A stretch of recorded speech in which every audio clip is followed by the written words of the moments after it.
What's up, people? Good afternoon. How's it going? We've got some NFL news today, and sometimes I talk about NFL news on this channel, sometimes I don't, but I'm much more likely to do so when I think the news involves the Seahawks in some way, and I do think that is probably the case here.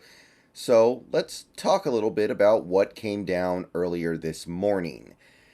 This is a significant move for a conference rival. This is a significant move for one of the quarterbacks that was available to the highest bidder this offseason. And I would say both things affect the Seattle Seahawks. So let's go ahead and go with it. I know the combine still going on. We had bench press today from the offensive linemen and running backs. I'll talk about that later. But for here, I want to talk about this because this matters. So the Saints and Derek Carr have agreed on a 4-year deal for $150 million.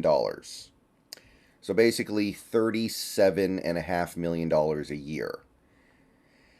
So yeah, Derek Carr gets released by the Raiders, and not too long after getting released, gets picked up by a team that is, well, clearly now trying to actually accomplish something significant in the next couple years here.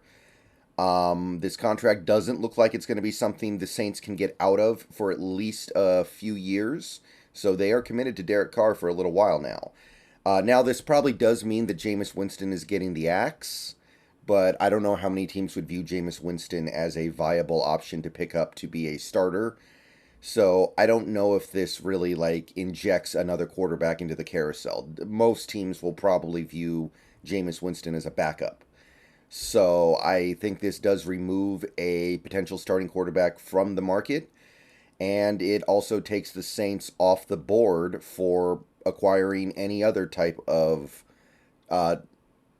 even good level quarterback. So, couple elements to this, but I think the main thing that Seahawks fans are going to take note of here is the money. Because Derek Carr, look, he's had a pretty good career. He's made Pro Bowls. He had that 1 year where he was in the MVP race. He's had his moments, but we are talking about a quarterback here who, I believe if you count playoffs, doesn't even have a winning record as a starting quarterback. A guy whose best years are pretty clearly behind him, and is coming off a year where he was so unimpressive with maybe the best receiver in the league and his former college teammate, by the way, that his team just told him, get out of here, phooey on you. And he gets 4 years, $150 million, with about $100 million in total guarantees. And I made a video a while back. I've discussed this in videos before. There's no reason, and I'm going to turn the conversation now to the subject of Geno Smith, because yes, this does mean the Saints are clearly still in go-for-it mode, and that is relevant, that is important, but I want to turn this conversation to the Geno Smith perspective. There's no reason why Geno Smith should be viewed as less of an asset this offseason than Derek Carr. They're both older quarterbacks. Yes, Derek Carr has a more established track record of success, but Geno Smith was also a good amount better than Derek Carr was last year. Keep in mind, Derek Carr got benched at the end of the year. I know it was because they were afraid of him getting hurt, but if Derek Carr was playing at a high level, he certainly would not have gotten benched or released for that matter. So the fact that he was even in the conversation for getting released the way that he was tells you what you need to know. Yes, Derek Carr has a pretty good career resume, but what have you done for me lately? Geno Smith made the Pro Bowl. Derek Carr got released. So there's no reason why Geno Smith should be taking less than what Derek Carr gets. But we also had this little bit of news earlier today from Chris Clough on Twitter, via Brady Henderson, via several industry experts. They report that Geno Smith is expected to get 30 to 35 million. Chris Clough throws out 3 years, 90 million with incentives that push it to 35 million a year. So I can't help but think about this hypothetical contract at a time like this. And also, by the way, also from Chris Clough here, per Albert Breer, and per other sources as well, Daniel Jones has been offered over $35 million from the Giants. and Daniel Jones wants more than $40 million. And it has been reported that there's a very good chance Daniel Jones ends up with $40 million a year on his new contract. And I understand Daniel Jones has better draft pedigree. He's younger. He has some potential that probably hasn't been realized yet because of the teams he's been on.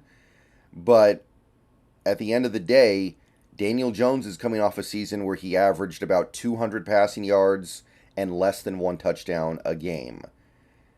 Geno Smith's numbers put Daniel Jones's numbers to shame. Not even close. So I'm going to say it for Daniel Jones. There's no reason for Geno Smith to take less money than what Daniel Jones gets. Whatever Daniel Jones gets per year, whatever Derek Carr gets per year, Geno can very reasonably expect to get more than that because he currently has more to offer any team that actually signs him.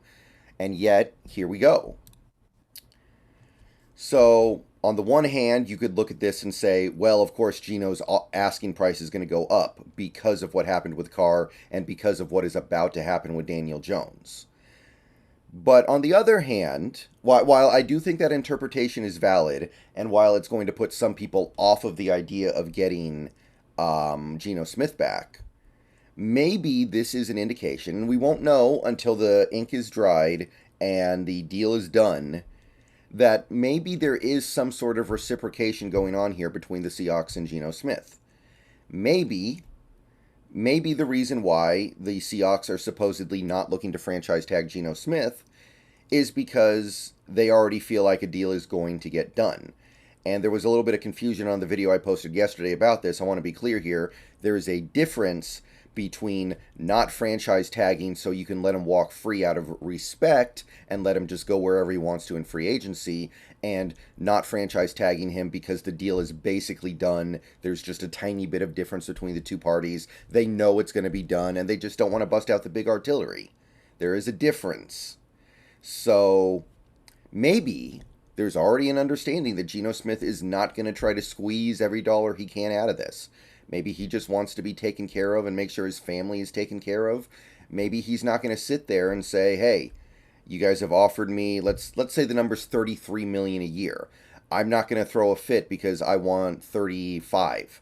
And I'm not going to try to use Daniel Jones and Derek Carr as leverage and say I should get more than those guys. Maybe, and this very rarely happens, but that doesn't mean it never happens, maybe Smith is trying to play nice here. If, I'll say this, and I want to be clear about this, and I firmly believe this to be true, if Geno Smith takes less than what Derek Carr got, which is $37.5 million a year, if he takes less than what Daniel Jones ends up getting, which may end up being in the same ballpark and could easily be more, he is playing nice at this point. If he takes the offer proposed here, that is playing nice. It's not playing as nice as some people want. It's not playing as nice as some people seem to think he should. But it is playing nice. He can absolutely bring his season last year to the table and say, hey, give me more than that guy. Give me more than that guy. So, if this ends up passing, this indicates to me that there's an understanding that a deal is going to get done. It's going to be for a good amount of money, but it's not going to be every dollar Geno could have wrung out, and both parties are going to be okay with that. We'll see what happens, but that's what I got. See you guys later. More videos. Go Hawks.